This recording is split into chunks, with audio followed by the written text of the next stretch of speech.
I, 28F, stood at the altar, my hand in Mark's, 30M.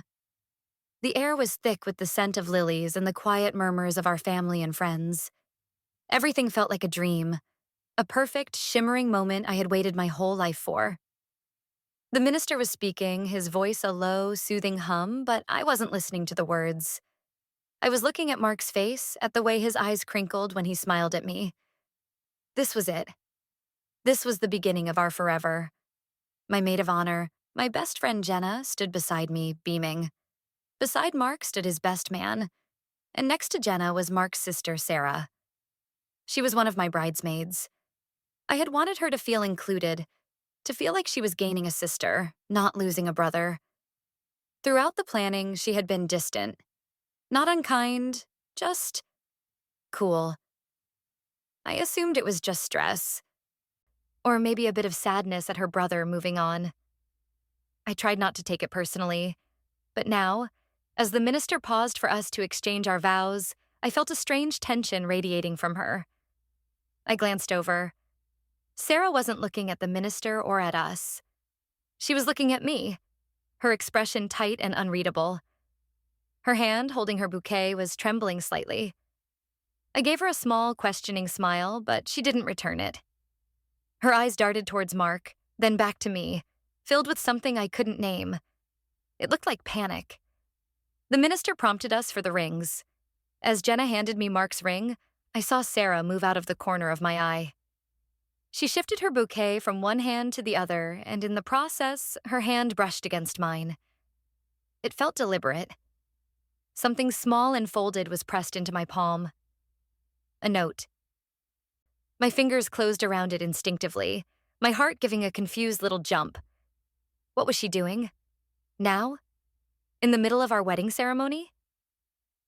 I kept my face smooth, my smile fixed in place, but my mind was racing. I tried to discreetly tuck the note into the folds of my dress, planning to read it later, away from prying eyes. It was probably just a sweet, sisterly message she was too shy to say out loud. But I wasn't fast enough. Mark had been watching. His smile faltered, his eyes narrowing as he saw the exchange. Before I could fully hide the small piece of paper, his hand shot out and gently, but firmly, plucked it from my fingers. He did it so smoothly that I doubt anyone in the pews noticed. It was a fluid, possessive movement that sent a tiny shiver of alarm down my spine. He turned his body slightly, shielding the note from the guests, and unfolded it.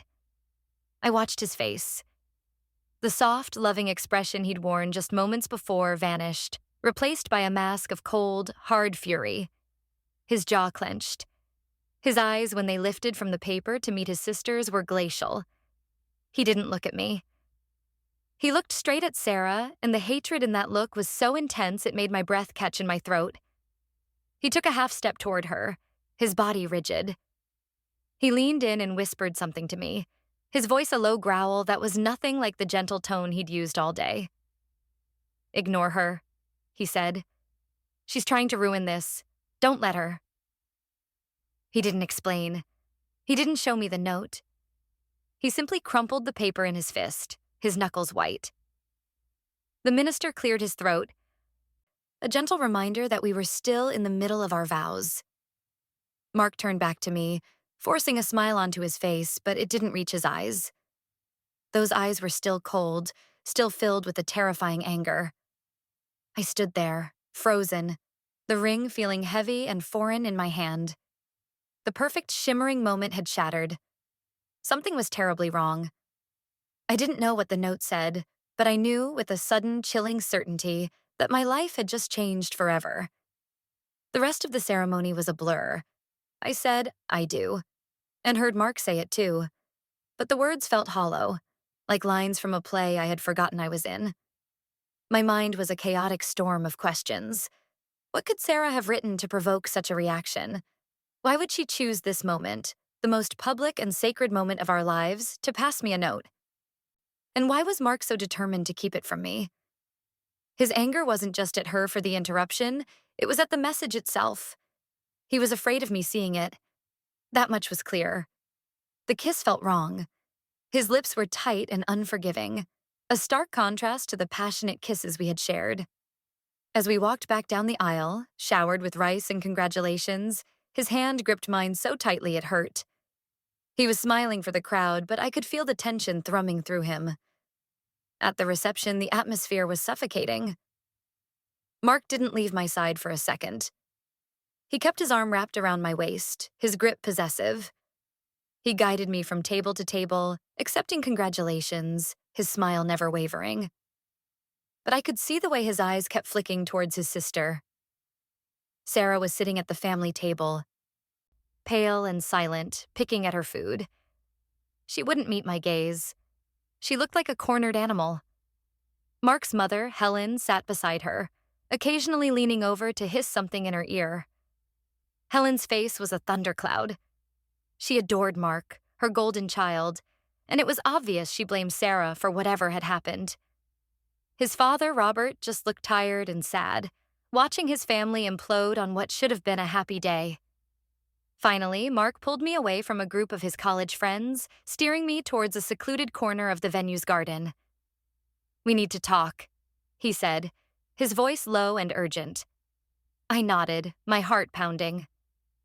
"What was in that note, Mark?" I asked. He ran a hand through his hair, his perfect smile finally cracking. "It was nothing," he said. "It was garbage. She's always been jealous. She resents our happiness." "That's not an answer," I said, my voice shaking slightly. "What did it say?" He sighed, a long dramatic sound meant to convey his exhaustion with his sister's antics. "She wrote some nonsense about me not being over my ex, about Chloe." The name hung in the air between us. Chloe. I knew who she was, of course. His long-term girlfriend from before we met. He had told me it ended amicably, that they had just grown apart. "Why would she write that?" I asked. "Because she and Chloe are still best friends," he said, his voice dripping with contempt. "Sarah never approved of you. She always wanted me to get back with Chloe. This is her last pathetic attempt to sabotage us. She's a cruel, bitter person." He reached out and took my hands. "Please, Clara, please don't let her win. Don't let her poison our wedding day. I love you. Only you." He looked so sincere, his eyes pleading. He told me he had thrown the note away, that it was so vile he didn't want me to ever have to read it. He wanted to protect me from her toxicity. I wanted to believe him. I wanted to erase the image of his cold fury and replace it with the loving man I thought I was marrying. So I nodded. I let him pull me into a hug. But as I rested my head on his shoulder, I felt a cold knot of dread in my stomach. He was lying. I didn't know how I knew, but I did. He wasn't protecting me. He was protecting himself. Later, I tried to approach Sarah. I saw her slipping out onto the patio, away from the noise and the glares from her mother. I followed her. "Sarah," I said softly. She jumped, spinning around. Her eyes were wide with fear. "Clara, Congratulations. Can we talk for a minute?" I asked. "About the note." She shook her head violently. "No. Please, I made a mistake. It was stupid. I shouldn't have done it. Just forget it ever happened." "I can't forget it," I said, trying to keep my voice even. "Mark is furious with you. Your mother looks like she wants to disown you. You have to tell me what's going on." "I can't," she whispered, tears welling in her eyes. "He'll kill me. Please, just leave it alone, for your own sake." Before I could say another word, she turned and fled back inside, disappearing into the crowd. For my own sake. The words echoed in my head. What did that mean? What was I in danger of discovering? The party continued around me, a loud, joyful celebration that felt completely disconnected from the cold fear coiling inside me. I was married now. I was Mrs. Clara Evans, and I had a terrible feeling that I had just made the biggest mistake of my life. The man I had married was a stranger, and his family was a minefield of secrets I was now trapped in. The honeymoon was supposed to be 2 weeks in a tropical paradise. It felt more like a beautifully decorated prison. Mark was relentlessly cheerful, a caricature of a doting new husband. He booked us candlelit dinners, couples massages, and sunset cruises. He bought me expensive gifts and told me he loved me a dozen times an hour. But it all felt hollow, a performance for an audience of one. His affection was a smothering blanket designed to suffocate my doubts before they could take root. He never mentioned Sarah or the note again. If I tried to bring it up, he would shut it down immediately with a pained look. Clara, please. We're on our honeymoon. Let's not talk about my toxic sister. Let's just be happy. But I couldn't be happy. At night, I would lie awake next to him, listening to his steady breathing, and my mind would race. I replayed the moment at the altar over and over. The look on his face when he read that note wasn't just anger at a jealous sibling, it was fear. Pure, undiluted panic. It was the face of a man whose carefully constructed world was about to come crashing down. I had to know what was in that note. He had said he'd thrown it away, but I couldn't shake the feeling that he was lying about that too. He was too controlling to leave something like that to chance. He wouldn't have just tossed it in a public trash can at the venue. On our third day, while he was out on a deep-sea fishing trip he'd insisted I would hate, I searched our hotel suite. I felt like a criminal, my hands shaking as I went through his luggage, his pockets, his wallet. I found nothing. I sat on the edge of the bed, my head in my hands, feeling defeated and foolish. Maybe he was telling the truth. Maybe Sarah was just a spiteful person, and I was letting her get into my head. I was about to give up when my eyes fell on the small wastebasket in the corner of the room. It was mostly empty, just a few receipts and tissues. He had been so insistent on protecting me from the note's contents, crumpling it in his fist with such finality. Would he really be so careless as to just leave it in our room? My heart started to pound. I walked over and tipped the contents onto the floor. And there it was. A small, crumpled ball of high-quality stationery. The same kind used for our wedding programs. He hadn't thrown it away at the venue. He had kept it, probably intending to destroy it more permanently later, and had carelessly tossed it in the bin here, assuming I would never look. My fingers trembled as I picked it up and carefully smoothed it out on the bedside table. The handwriting was looping and feminine, clearly Sarah's. The message was short, just 7 words. 7 words that ripped the ground out from under me. He's still in love with his ex. I read the words again, and again. They didn't change. They just sat there on the page, stark and undeniable. He had lied. He told me it was some nonsense about me not being over my ex, downplaying it, making it sound vague and hysterical. But this was direct, a clear, desperate warning. Sarah hadn't been trying to sabotage my wedding. She had been trying to save me from it. I sank onto the bed, the note clutched in my hand. The air-conditioned room suddenly felt freezing. Every overly affectionate gesture from Mark, every suffocating, "I love you," every dismissive comment about his sister, replayed in my mind, now cast in a sinister new light. It was all an act, a desperate cover-up. The man I married was in love with someone else. When Mark returned a few hours later, flushed with sun and success from his fishing trip, he found me sitting in the exact same spot. The note was on the table beside me. He saw it immediately. The cheerful smile fell from his face, replaced by that same panicked look from the wedding. "Clara," he began, his voice strained.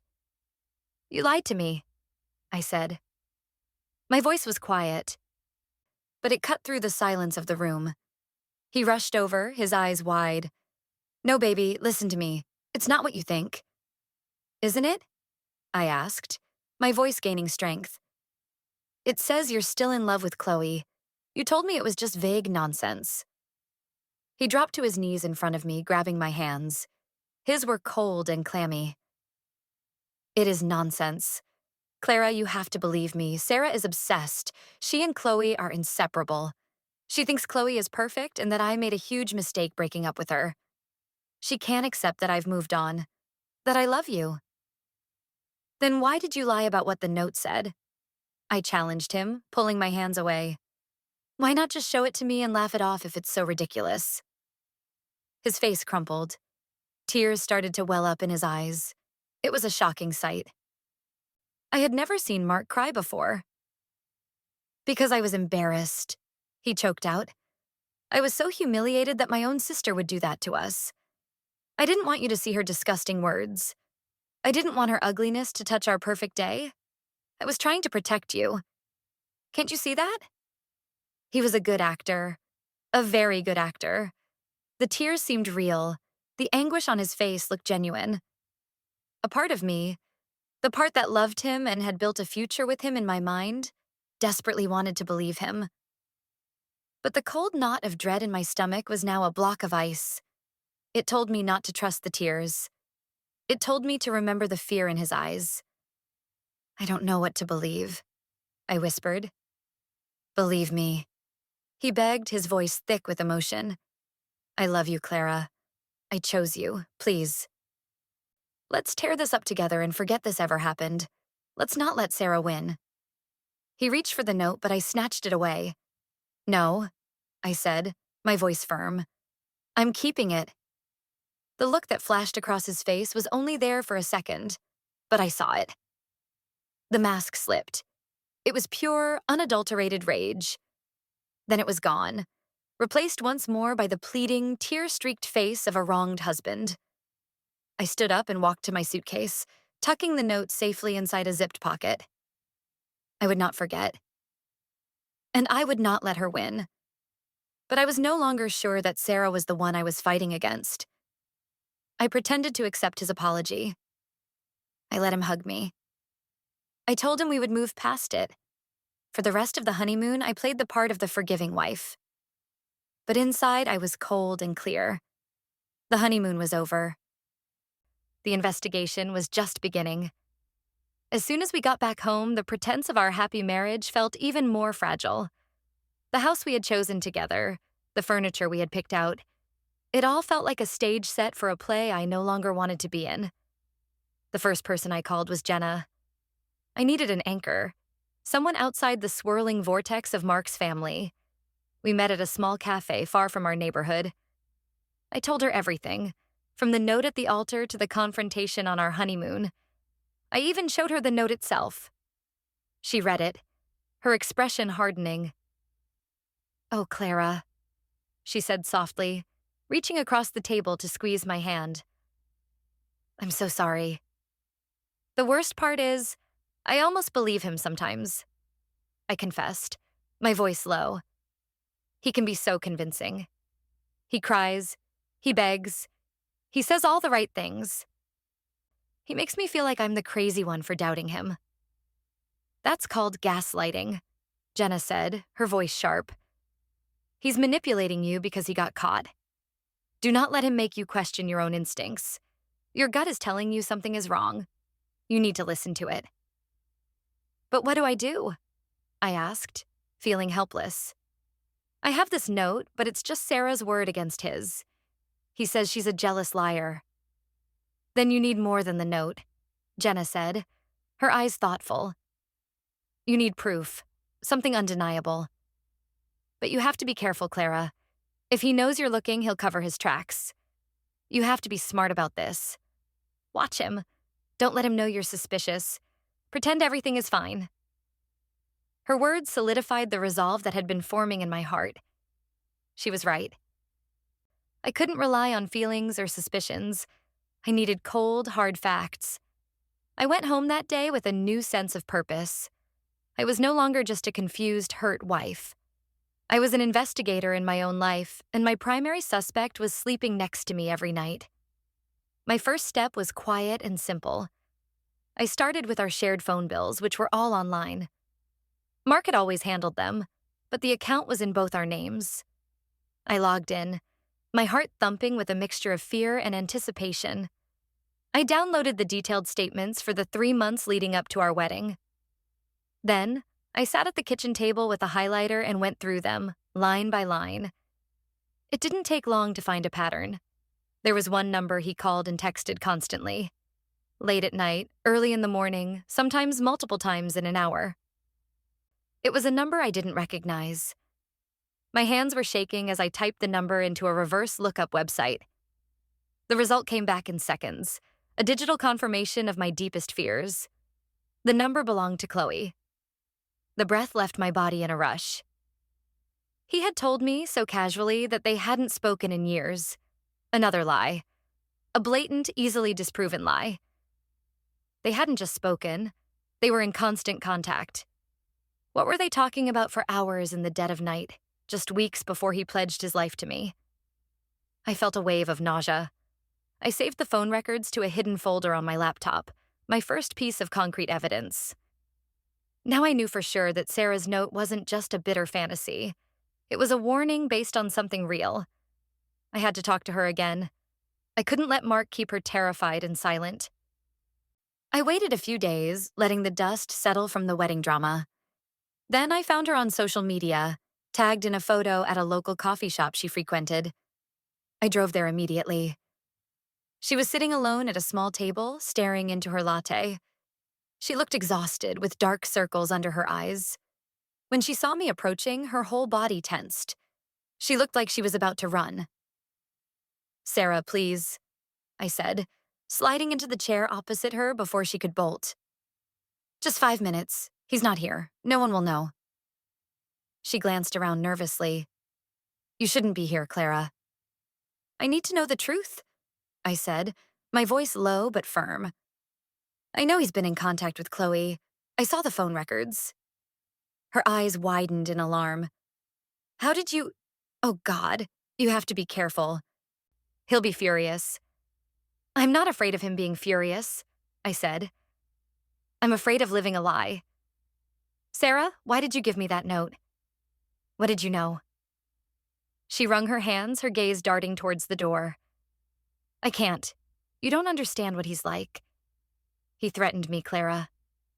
He told me if I ever said another word to you about Chloe, he would ruin my life. He said he'd tell our parents I was stealing from the family business, that he'd cut me off completely." My blood ran cold. This was not the charming, easygoing man I thought I knew.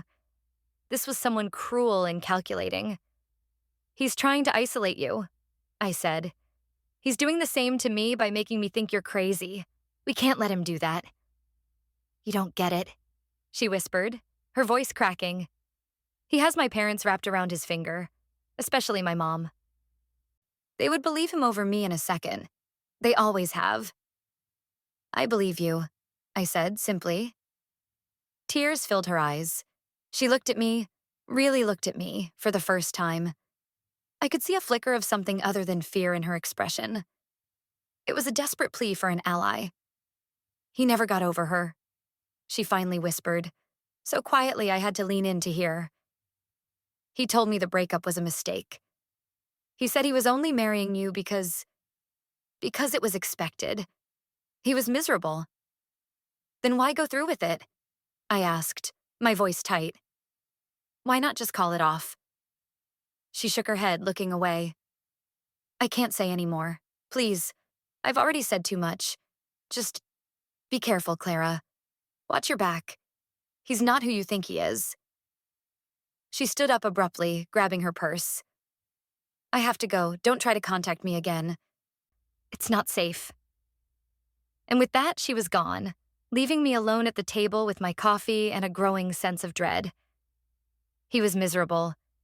He was marrying me because it was expected. But that didn't feel like the whole story. There was something more, something Sarah was too scared to tell me. My next step was to dig deeper into their past. I went online, scrolling through old social media profiles. Chloe's was private, but she was tagged in countless public photos on the pages of mutual friends. I found pictures of her and Mark from years ago, at parties, on vacations with his family. They looked like the perfect couple, always laughing, their arms wrapped around each other. Helen, my mother-in-law, was in many of the photos, beaming at Chloe, her arms slung around the other woman's shoulders like a daughter. It was clear she hadn't just approved of Chloe. She had adored her. Her coolness towards me suddenly made a lot more sense. I wasn't just a new daughter-in-law. I was the woman who had replaced the one she truly wanted for her son. The lies were starting to form a suffocating web. The biggest one, the lie he had told me with a straight face, was that he had cut off all contact with Chloe. The phone records proved that was false. Now I started noticing other things, small inconsistencies that I had previously brushed aside. He would get a text message and quickly turn his phone over, a nervous habit I hadn't paid much attention to before. Now it seemed sinister. He started working late more often, coming home after I was already in bed. When I called his office one of those nights, just to check, the phone rang and rang until it went to voicemail. He wasn't there. So where was he? I knew I couldn't confront him with these small suspicions. He would just spin more lies, get angry, and turn it all back on me. I needed more than just a phone record and a vague warning from his terrified sister. I needed something he couldn't deny. The problem was, our lives were so intertwined. We shared a home, a bank account, a life. It was hard to investigate someone when you were living with them. I decided I needed another perspective, someone inside the family who wasn't completely under Mark's spell. That person was his father, Robert. Robert was a quiet, thoughtful man, often overshadowed by his more domineering wife, Helen. He had always been kind to me in a reserved way, and I sensed a deep well of decency in him that seemed to be lacking in his wife and son. I found an opportunity to speak with him alone a few weeks later, when we were all at their house for their regular Sunday dinner. Helen and Mark were in the kitchen, arguing with Sarah about something trivial. I found Robert in his study, reading the newspaper. "Robert, can I talk to you for a moment?" I asked, closing the door softly behind me. He looked up, a little surprised, but he put his paper down. "Of course, Clara. Is everything all right?" I decided on a careful approach. I wouldn't accuse Mark of anything directly. I would frame it as concern for the family's well-being. "I'm worried," I said, sitting in the chair opposite his desk. "There's so much tension between Mark and Sarah since the wedding. It feels like something is terribly wrong, and I'm caught in the middle of it." He sighed, a deep, weary sound. He took off his glasses and rubbed the bridge of his nose. "That's been going on for a long time, I'm afraid. It just boiled over at the wedding. Mark says Sarah is just jealous and that she's always been difficult," I said, watching his reaction closely. Robert was silent for a moment, choosing his words. "My wife, Helen, has always had a blind spot when it comes to Mark. In her eyes, he can do no wrong, and Sarah has always felt that. It has made her reactive. She can be dramatic, yes, but she's not a malicious person. She has a good heart. Mark told me her issue is with me," I said gently, "that she's upset he didn't end up with Chloe." Robert met my eyes, and for the first time, I saw a flicker of profound sadness in his. "Sarah and Chloe were like sisters," he said quietly. "And Helen adored Chloe. When Mark ended the relationship, it was very hard on everyone. Helen and Sarah both thought he was making a terrible mistake." He paused. "Mark told us it was his decision, that he had fallen out of love with her. He was very firm that it was over for good."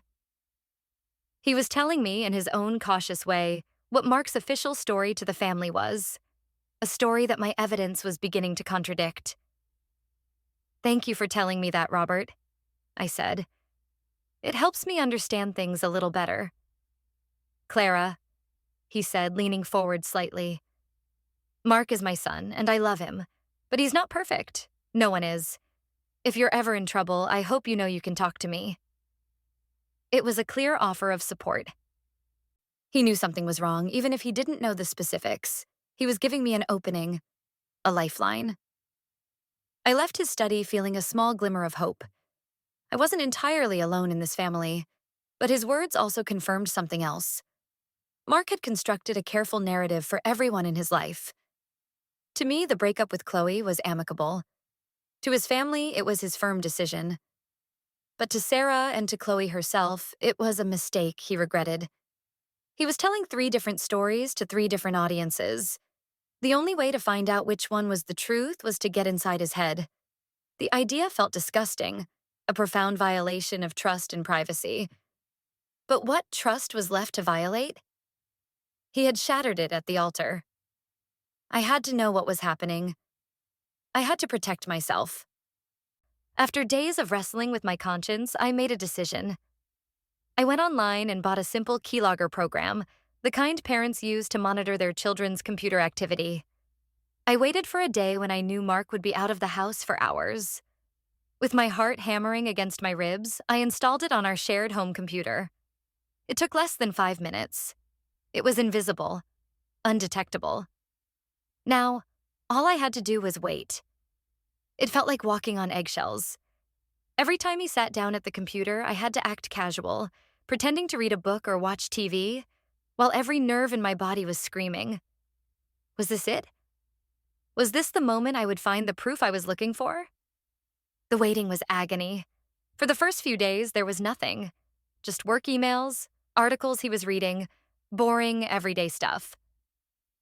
I started to wonder if I was wrong, if I had become the paranoid, crazy wife he was trying to paint me as.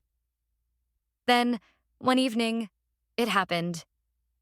He was in his home office for hours, telling me he had a big project deadline. I checked the keylogger's report from my own laptop after he had gone to bed. My breath hitched. He had been on his personal email account, and he had been writing to Chloe. He hadn't sent the emails. He had written them and saved them in his drafts folder, probably thinking that was a safer way to communicate, leaving less of a digital trail than a sent message. But the keylogger captured every single keystroke. I opened the file and began to read. The words on the screen were a physical blow, knocking the air from my lungs. They were love letters. Desperate, longing, miserable love letters. Chloe, the first one started. Another day is over, and all I can think about is you. Being married to her feels like I'm playing a part in a movie of someone else's life. It's all so empty without you. My hands started to shake. I clicked on the next one, written just 2 days before our wedding. I wish I could turn back time. I wish I had never let you go. I see your face every time I close my eyes. I have to go through with this wedding. You know the reasons why. But please, please know that my heart is with you. It has always been with you. And then the final one, the one that broke me. I made a mistake. Marrying her is the biggest mistake of my life. I feel trapped. I wish it were you standing there with me. I love you, Chloe. I've never stopped. The words blurred through my tears. It was all there, in black and white. Every suspicion confirmed, every fear realized. He hadn't just lied to me. He had been actively deceiving me while planning our future. He had stood at the altar, looked me in the eyes, and promised to love and cherish me, all while his heart belonged to another woman. The pain was sharp and overwhelming. But underneath the pain, a new feeling was beginning to harden. It was a cold, quiet rage. He had not just broken my heart. He had humiliated me. He had made a fool of me in front of everyone I loved. And I was not going to let him get away with it. Leaving him wasn't enough. I needed more than just a divorce. I needed justice. The pain of reading those emails was immense, but it was also clarifying.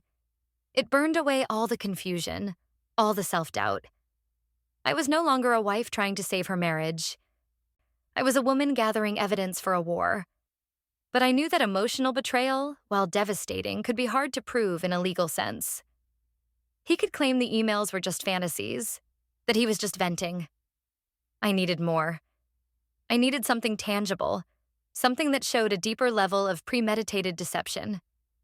His words in the email, "You know the reasons why," stuck in my head. What were the reasons? Why did he feel he had to go through with the wedding if he was so miserable? It didn't make sense unless there was something more at stake than just feelings. That's when I turned my attention to our finances. Mark had always insisted on handling all the money. He had a degree in finance and worked at an investment firm, so it seemed logical. "I'm just better with numbers, honey," he'd say with a charming smile. "Let me take care of it so you don't have to worry." I had trusted him completely. I had given him access to all my accounts, including a significant inheritance my grandparents had left me. He had suggested we pool all our assets into a joint account to simplify things and build our future together. It had sounded so romantic at the time. Now it sounded terrifying. I started digging. I went online to our joint bank account, the one I rarely checked because he handled it. I spent hours poring over months of statements, my stomach twisting into tighter and tighter knots. At first, it all looked normal. Mortgage payments, car loans, groceries, the usual expenses. But then I noticed a pattern of regular, sizable withdrawals. $5,000 here, $7,000 there. They were listed as transfers to another account. An account I didn't recognize. An account that was not in my name.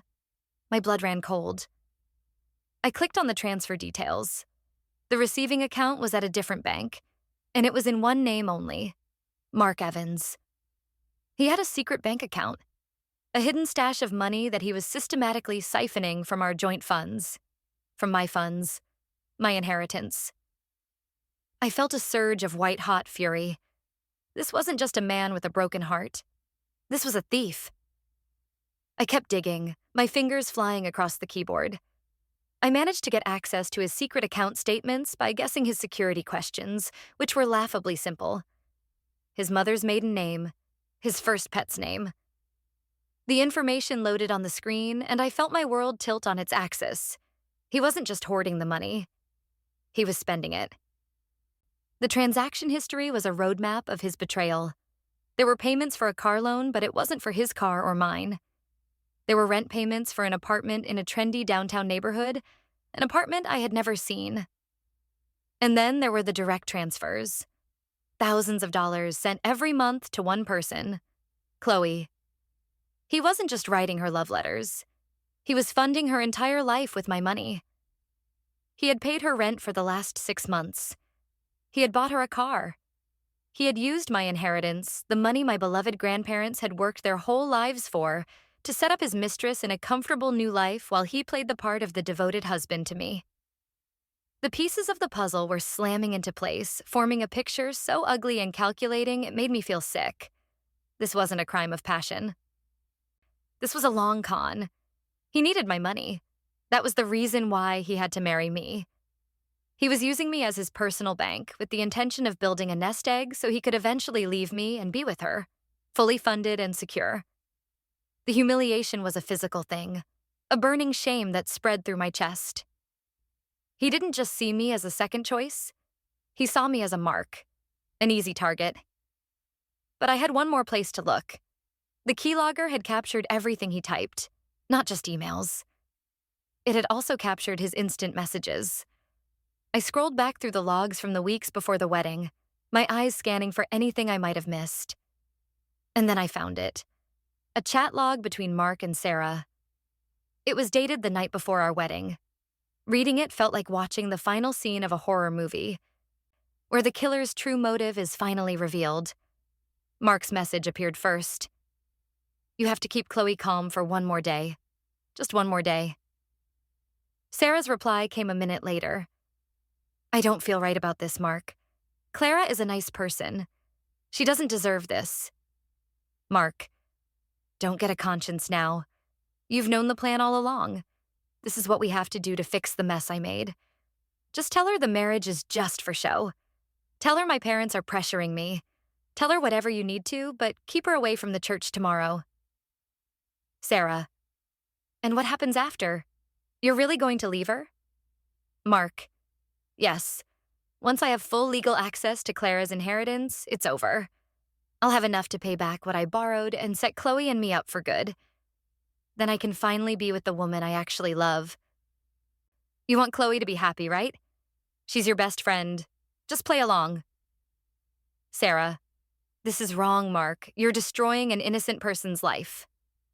Mark, it's not your concern. Just do your part. There it was. The entire conspiracy laid bare. Sarah wasn't just a reluctant messenger. She was an active, albeit conflicted accomplice. She had known the whole time. The note she passed me at the wedding wasn't a crisis of conscience. It was a moment of panic, perhaps fearing that Chloe was about to do something drastic and expose the whole scheme. And Mark's reaction?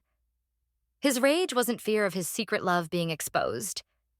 It was fury that his sister was fumbling the plan, that she was jeopardizing the massive financial payout he had been counting on. I sat back in my chair, the glow of the laptop screen illuminating the dark room. I felt strangely calm. The pain was still there, a deep throbbing ache in my chest, but it was overshadowed by a chilling clarity. I had everything. The emails proving his emotional betrayal, the bank statements proving his financial fraud, and now the chat logs proving his premeditated conspiracy. I printed everything. I made 3 copies of every single page. I put one set in a safe deposit box at my bank. I gave another set to Jenna with strict instructions on what to do if anything happened to me. The third set I kept for myself.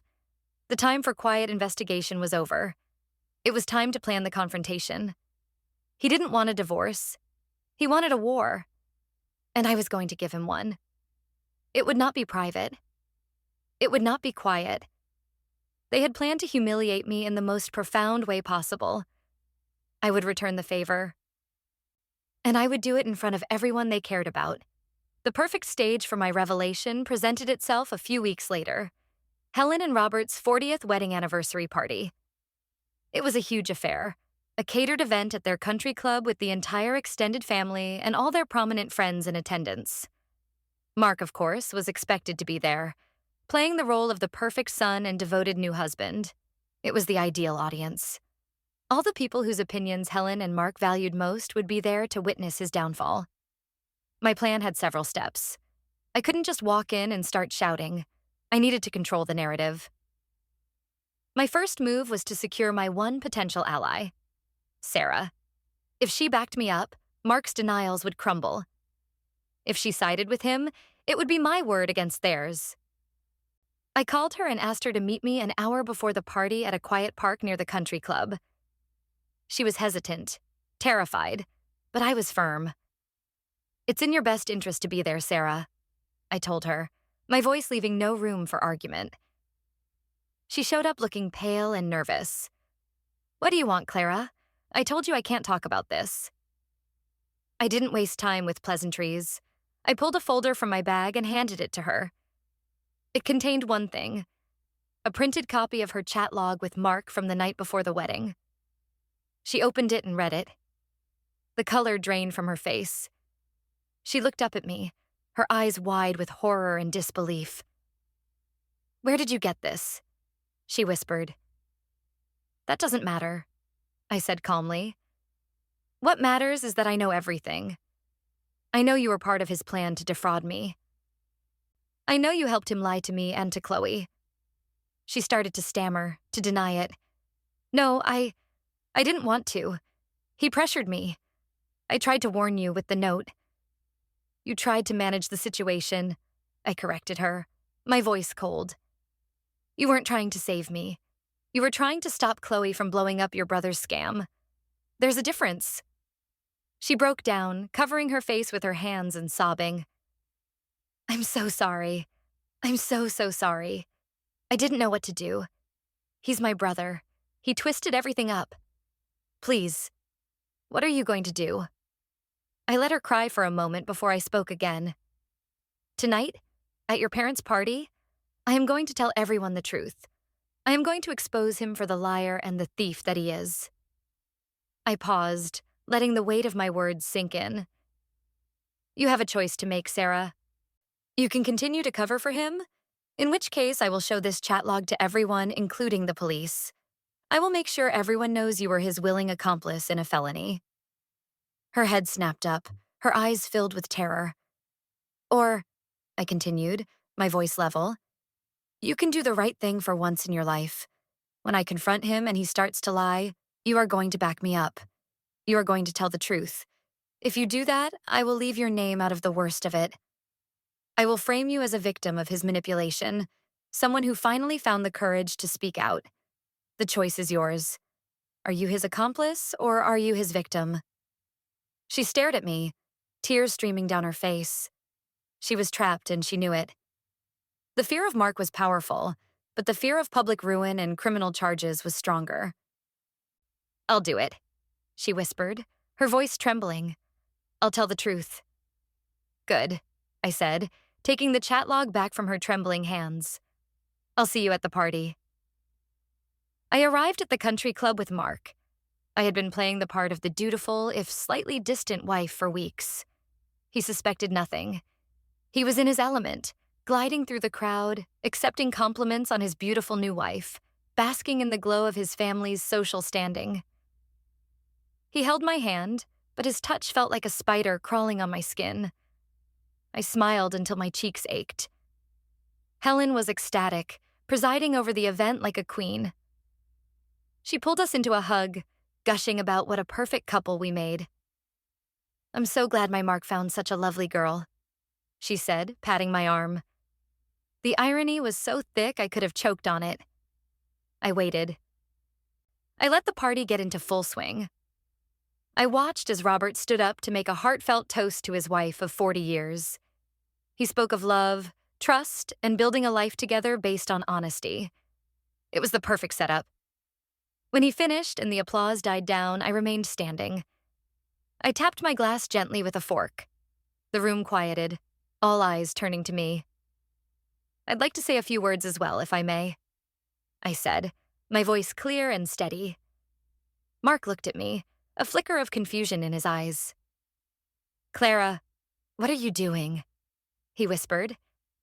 I gave him a serene smile. "Just offering my congratulations," I said sweetly.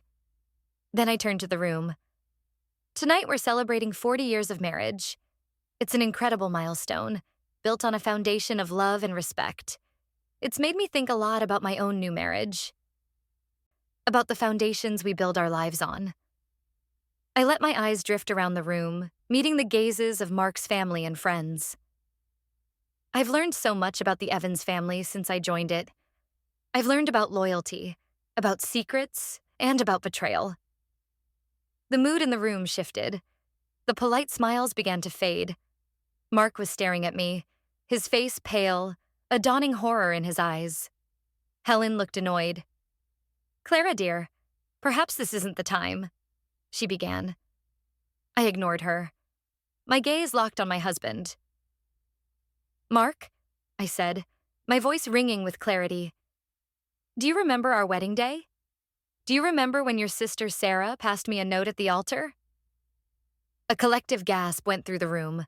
Mark's face went from pale to ashen. "Clara, stop it," he hissed, grabbing my arm. I shook him off. "You told me not to read it," I continued, my voice growing stronger.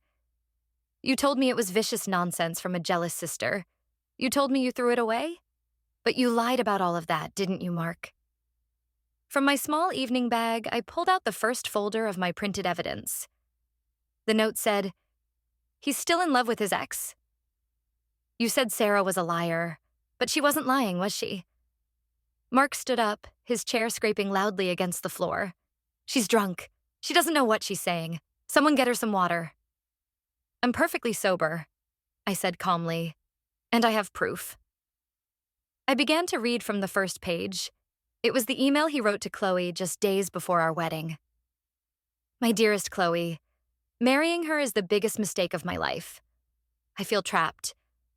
I wish it were you." The silence in the room was absolute. Every single person was frozen, staring at us. Helen's mouth was hanging open. Robert looked like he had been struck. "This is insane," Mark shouted, his voice cracking. "She faked those. She's a psycho. She's been trying to undermine me from day one." "Did I fake the bank records too?" I asked, pulling out the next set of papers. "Did I fake the secret account you opened? Did I fake the thousands of dollars of my inheritance that you've been transferring to that account every month?" I held up a statement. "And did I fake these payments? The ones you've been making for Chloe's rent? For her new car?" Mark lunged for the papers, trying to snatch them from my hand, but I held them out of his reach. He looked wild, cornered. "Lies. All of it. My sister put her up to this. They're in it together to ruin me." This was the moment. I turned my head and looked directly at Sarah, who was sitting at the family table, white as a sheet and trembling.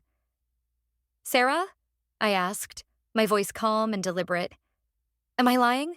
Are these documents fake? Every head in the room swiveled to face her.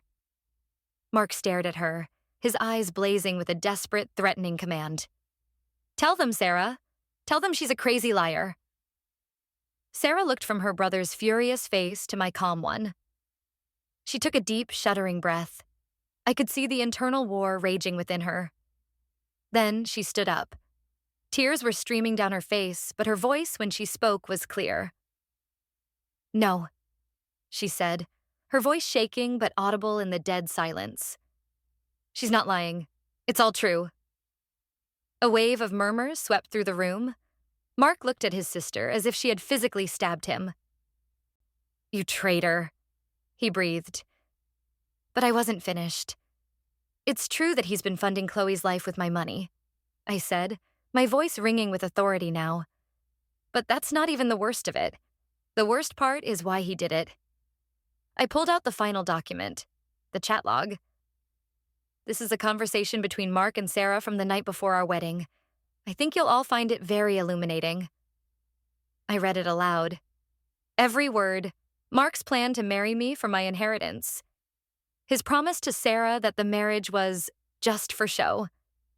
His cold, calculated intention to leave me as soon as he had secured my money.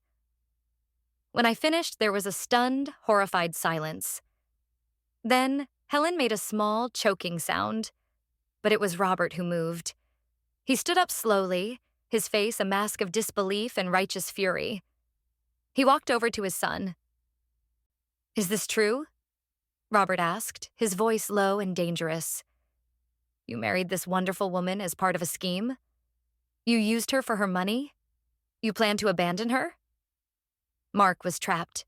There was nowhere left to run. His lies were in tatters around him. He couldn't speak.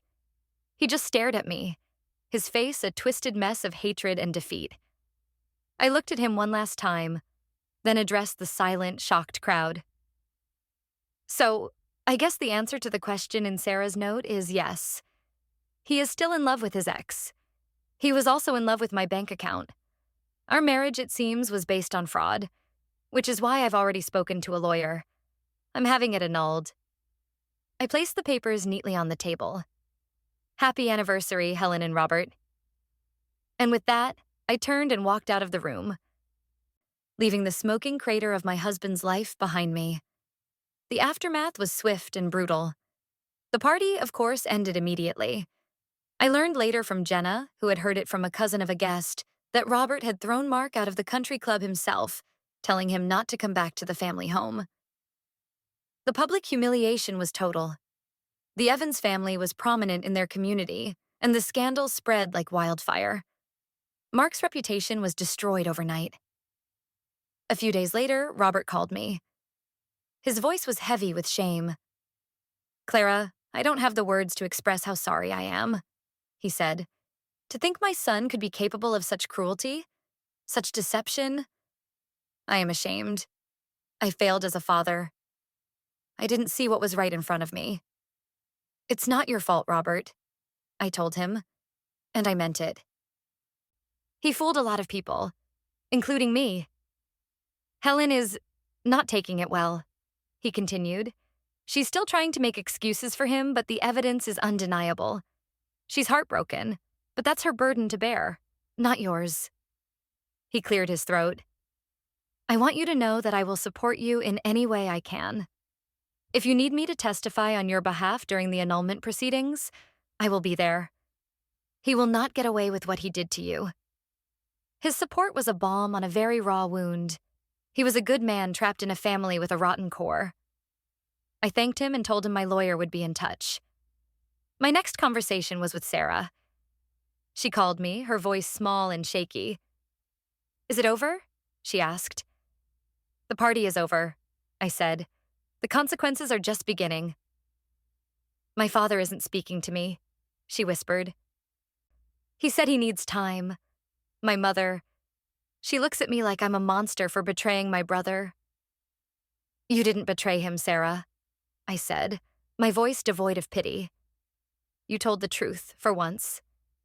You spent months helping him plan to ruin my life. A few minutes of honesty at a party doesn't erase that. I know, she cried softly. I know I don't deserve your forgiveness. I wanted to say thank you. For not showing them the whole chat log. For, for giving me a chance to not go down with him.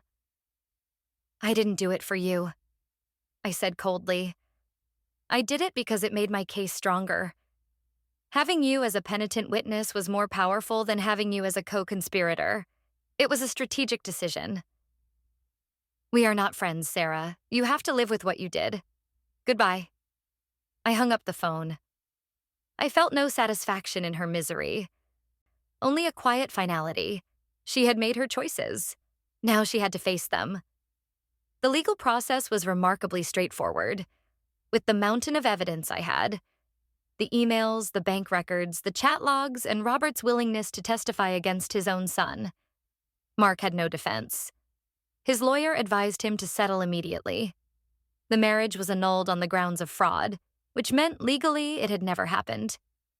The court ordered him to repay every single cent he had funneled from my accounts, plus damages and all my legal fees. My inheritance was restored and secure. He fought it at first, but with the threat of criminal fraud charges hanging over his head, he quickly capitulated. News of his complete implosion trickled back to me through various channels. He lost his high-paying job at the investment firm. The scandal made him a liability. The story was that his superiors called him in, told him his position was untenable due to a serious breach of ethical conduct, and had security escort him from the building. Without my money to pay for Chloe's expensive lifestyle, she left him almost immediately. Apparently, her love was conditional on a steady cash flow. The last I heard, Mark was living in a small, rundown apartment on the other side of town, working a low-level job and completely ostracized by his father and the social circle he valued so much. Helen, ever the enabler, apparently still snuck him money, but her influence was gone. She was a queen without a kingdom. Months later, I was sitting on the patio of my new apartment, a place that was entirely my own, sharing a bottle of wine with Jenna. The sun was setting, and the city lights were beginning to twinkle. I felt a sense of peace that I hadn't felt in over a year. I was free. Do you ever think about them? Jenna asked gently. Sometimes, I admitted. I think about how easily it could have gone the other way. If he hadn't been careless enough to drop that note in the trash. If I hadn't found it. I thought back to that crumpled piece of paper. That one small warning passed in a moment of panic at the foot of the altar. It was intended to be part of a complex, cruel game they were all playing. Sarah's note wasn't an act of heroism. It was a clumsy attempt at damage control within their conspiracy. Mark's interception of it wasn't about protecting me. It was about protecting his investment. They all saw me as a pawn, a stepping stone, a means to an end. They underestimated me at every turn. They thought my trust was a weakness they could exploit. They never imagined that I would use that trust as a cover while I methodically dismantled their entire world. They learned that day that I was not a pawn to be moved around the board. I was the player who could flip the whole table over. I took a sip of my wine and smiled. I never saw any of them again, and that was the sweetest revenge of all. They had tried to make my life small, but in the end, it was their world that had completely collapsed. And mine was just beginning.